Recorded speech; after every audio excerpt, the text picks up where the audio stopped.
டூடி entertainment Surya Jyothika தயாரிப்பில் பிரேம்குமார் இயக்கத்தில் கார்த்தி மற்றும் அரவிந்த் சாமி நடிக்கும் மெய்யழகன் செப்டம்பர் 27 முதல் உங்கள் அபிமான திரையரங்குகளில். தொடர்ந்து நம்முடைய செய்தியாளர் திரு சுரேஷ் அவர்கள் இணைந்திருக்கார். திரு சுரேஷ், இதில் நீதிபதி சந்தேகம் இருக்குது அப்படின்னு முதல்ல சொன்னார். இப்போ அந்த உத்தரவாதத்தை ஏற்றுக்கொண்டிருக்கிறார். உத்தரவு பிறப்பித்திருக்கிறாரா? இந்த உத்தரவு உடனடியாக சிறை துறைக்கு அனுப்பப்பட்டிருக்கிறதா? இந்த ப்ரொசீஜர் எப்படி? ஏன்னா அங்கே அவருடைய வழக்கறிஞர்கள் ஆதரவாளர்கள் இருக்காங்க. இப்போ இங்கிருந்து தகவல் எவ்வாறு அங்கே பரிமாற்றம் செய்யப்படும்?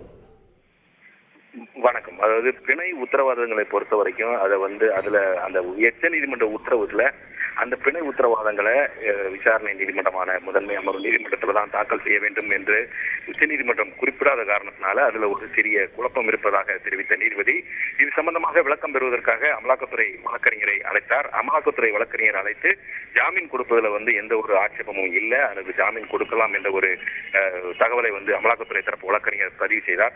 இதை ஏற்றுக்கொண்டு அந்த இரண்டு உத்தரவாதங்கள், அதாவது செந்தில் பாலாஜியுடைய உறவினர்கள் தியாகராஜன் மற்றும் சிவபிரகாசம் ஆகியோர் அளித்த அந்த உத்தரவாதங்களை ஏற்றுக்கொண்ட முதன்மை அமர்வு நீதிமன்ற நீதிபதி கார்த்திகேயன் அவரை செந்தில் பாலாஜியை சிறையிலிருந்து விடுவிப்பதற்கு உத்தரவை பிறப்பித்திருக்கிறார்.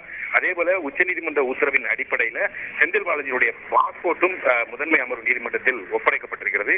இதன் காரணமாக 471 நாட்கள் சிறைவாசத்திற்கு பிறகு புழல் சிறையிலிருந்து செந்தில் பாலாஜி வெளியே வருகிறார்.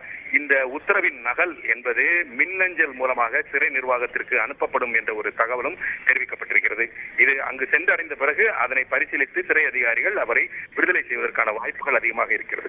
ஏற்கனவே இன்று காலையில உச்சநீதிமன்றம் ஜாமீன் சொன்ன உடனே இதற்கான ப்ரொசீஜர்கள் சிறைச்சாலையில தொடங்கி இருக்குமா, இல்ல இந்த பிணை உத்தரவு மெயில வந்ததுக்கு அப்புறம் தான் அந்த ப்ரொசீஜரை தொடங்குவாங்களா சிறைச்சாலையில்?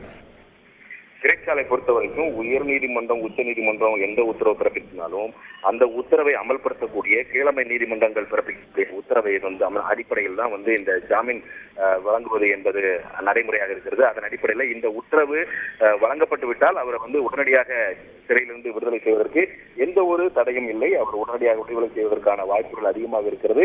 இந்த வழக்கு பொறுத்த வரைக்கும் இப்போ அவர் மின்னஞ்சல் மூலமாக அந்த உத்தரவானது சிறை நிர்வாகத்துக்கு அனுப்பப்படும் என்ற ஒரு தகவலானது தெரிவிக்கப்பட்டிருக்கிற காரணத்தினால் அவர் இந்த மின்னஞ்சல் சென்று சேர்ந்த சில மணி நேரங்களில் அவர் விடுதலை செய்வதற்கான வாய்ப்புகள் இருக்கிறது.